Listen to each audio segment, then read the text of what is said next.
शिवजी ने पार्वती जी को बताई अनोखी बात। यह एक धार्मिक और ज्ञानवर्धक कहानी है। इसको पढ़कर अपने अज्ञान के द्वार को खोलिए और समझिए भगवान शिव ने पार्वती जी को बताई अनोखी बात और उसका अनुसरण अच्छे रूप और लोक कल्याण में करें।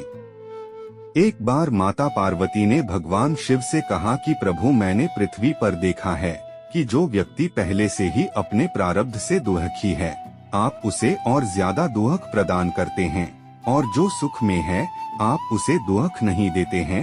भगवान ने इस बात को समझाने के लिए माता पार्वती को धरती पर चलने के लिए कहा और दोनों ने इंसानी रूप में पति पत्नी का रूप लिया और एक गांव के पास डेरा जमाया। शाम के समय भगवान ने माता पार्वती से कहा कि हम मनुष्य रूप में यहाँ आए हैं, इसलिए यहाँ के नियमों का पालन करते हुए हमें यहाँ भोजन करना होगा। इसलिए मैं भोजन की सामग्री की व्यवस्था करता हूँ, तब तक तुम भोजन बनाने की व्यवस्था बना। भगवान के जाते ही माता पार्वती रसोई में चूल्हे को बनाने के लिए बाहर से ईंटें लेने गईं और गांव में कुछ जर्जर हो चुके मकानों से ईंटें लाकर चूल्हा तैयार कर दिया। चूल्हा तैयार होते ही भगवान वहां पर बिना कुछ लाए ही प्रकट हो गए।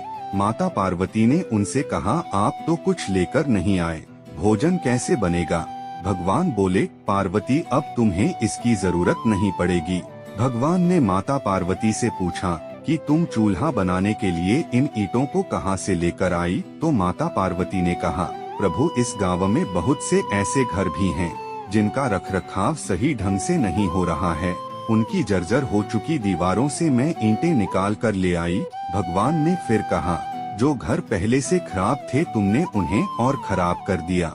तुम ईंटें उन सही घरों की दीवार से भी तो ला सकती थीं। माता पार्वती बोली, प्रभु, उन घरों में रहने वाले लोगों ने उनका रखरखाव बहुत सही तरीके से किया है और वो घर सुंदर भी लग रहे हैं। ऐसे में उनकी सुंदरता को बिगाड़ना उचित नहीं होता। भगवान बोले, पार्वती, यही तुम्हारे द्वारा पूछे गए प्रश्न का उत्तर है।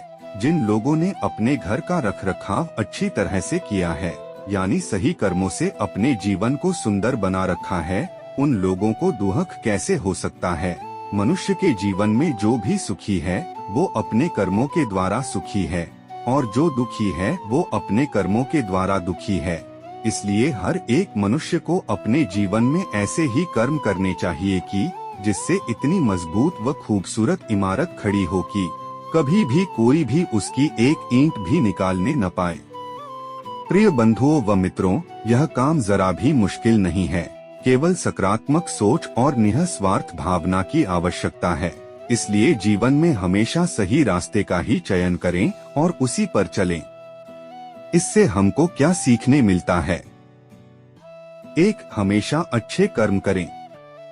2. जीवन में हमेशा सही रास्ते का चयन करें।